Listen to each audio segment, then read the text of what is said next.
I'm Jeffrey Road Kohut. This is my Potter's Journal for March 2024. I'm about to embark on a glaze session. Here I am at the glaze bench, but what about you? What about you?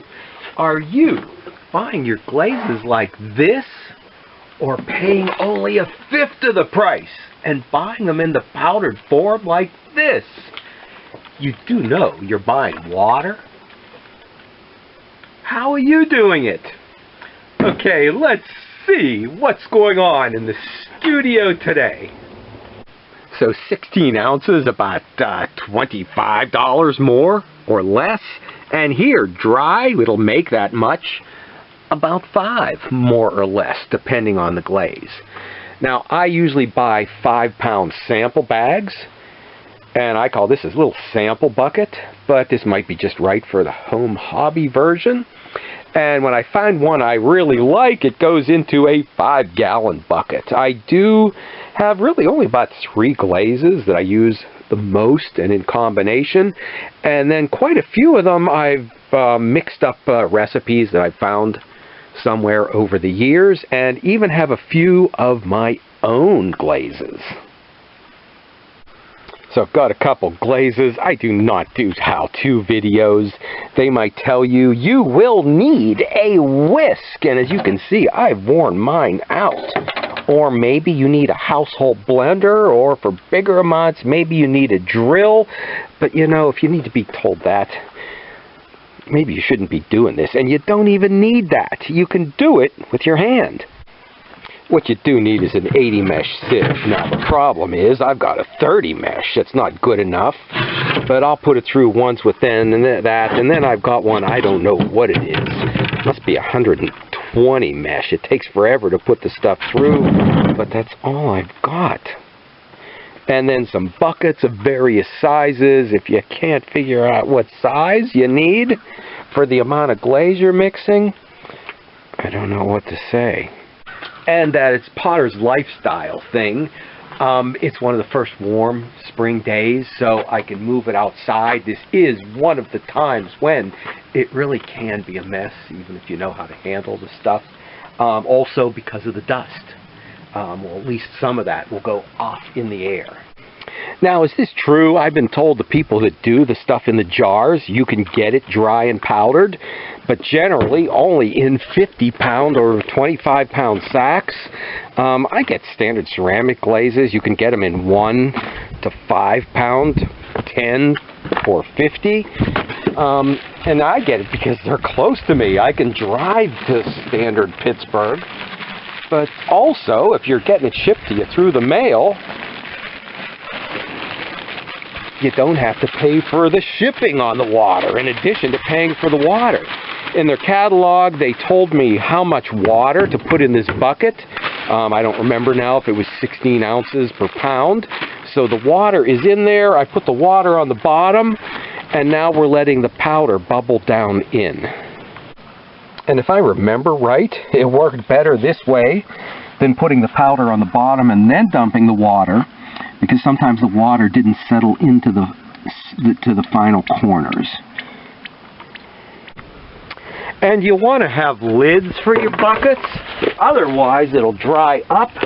But it's probably better not to get the advice from somebody else and do it like I did and learn it the hard way.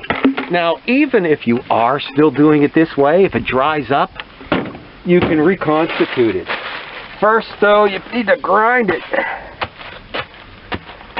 Okay, grind it into dust.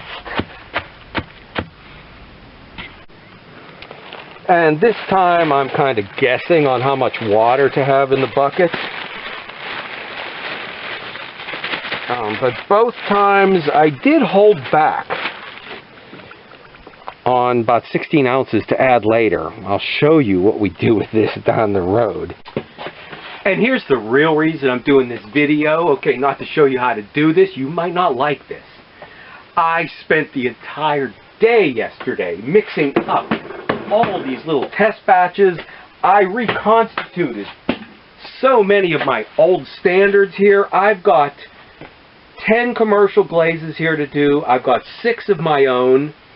I spent the day grinding things to powder, mixing, dust, cleaning. You have to clean these things. Okay, stick around and watch.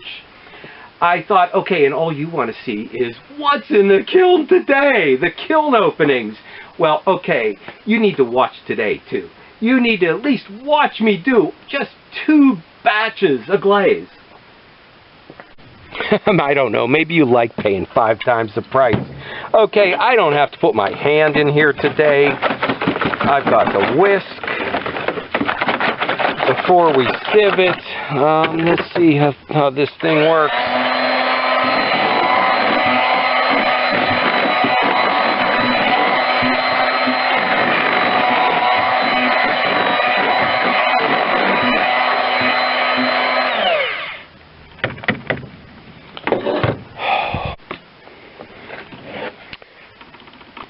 Pale seaweed. Here's the other reason I'm doing this. And I'm using, the first time round, this is going to be lumpy. I'm using kitchen sieve, so nowhere near fine enough. And this is the one I'm reconstituting, so there's pine needles in there. There's my old dog's hair in there. And we need to get it all out of the bucket. And here is the trick and why I held back on some of the water, that we will rinse that out and get all those lumps out to put them through the sieve. Now for a 5-pound batch, this is perfect. But the pale seaweed, after doing all of that glazing yesterday, there was only one glaze I didn't dry it up, I didn't reconstitute, and it was pale seaweed. And a ceramic artist friend, Janice the Potter, got to me and said, "Pale seaweed, it's the greatest." And she's somebody who really does know glazes. In fact, let me show you some. So here it is, the pale seaweed, but it really is more the layering thing that Janice the Potter does with the glazes, those rich, earthy tones that, you know, usually, oh, here, look at this. Usually you would expect you would have to do with a reduction kiln, and this is even out of a soda kiln. So multiple, you know, steps up in the firing technique, but look, I mean, look at that, you know, just with an electric kiln and layering, if put in the right hands. I will put a link here to Janice the Potter, but, and even the metallic-y bits of that molten brown earthy stuff, but what kills me is it's a sponge holder. It's a sponge holder. And I'm like, oh no, I just mixed up all the glazes but the seaweed. Now, here is the fine sieve. We need to finish this, and this is where beginners say, oh, but I don't have the right equipment. It's too big, it doesn't fit. Well, just look around and work something out. Do it in a pan. Now, here's a sieve that's too big. It does work. So I put the one that's too fine in there, and it funnels it down to just the right size.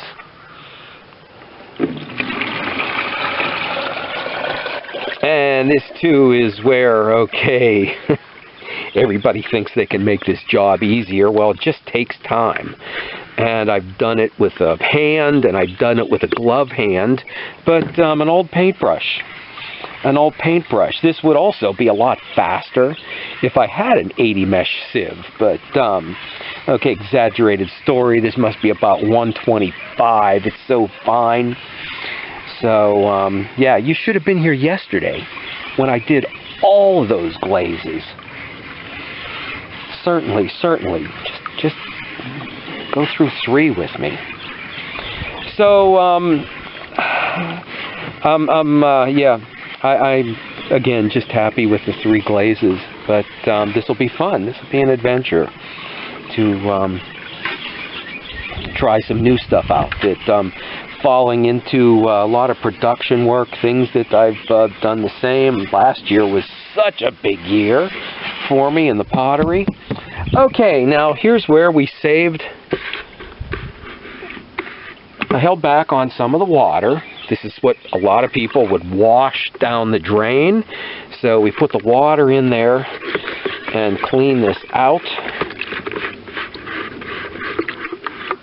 and get every bit out of there. And okay, if we really want to go to the extreme, well, we'll get to that later because it's not out here yet. Okay, and again, I found that even taking the mister makes it wash down the sides even more. You get every last drop. Okay, you're not only saving glaze, you're not washing it down the drain because, okay, just because the product is natural and mined out of the ground, it's still not good to dump it down the drain or down the storm sewer or, okay, and look at this. When I take the mist and go like this, it pushes through every little bit that was on the screen. And this needs cleaned off before we go to the next glaze. Once the pan is filled, we can just use the water that's in the pan to sponge these off. That we don't want to put, if you have a well, you don't want to put this in your groundwater. At the same time, we are saving all of this glaze that we're washing off of here.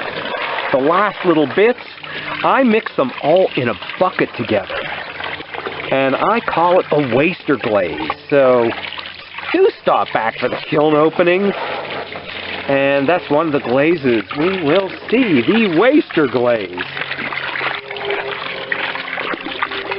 Okay, yeah, from here on out, we can just sponge this off from in the pan. You can come back and see the kiln opening video now. I won't make you watch me go through this again with another glaze. Briefly, we took the powdered glaze, added it to water, put it through an 80 mesh sieve. I did put it through a coarser one first to make it easier to go through the second. We now have the glazes all lined up. And I have got testers. I don't use test tiles, but I do use actual little mini pots. So stop back and see what's going on in the studio next week.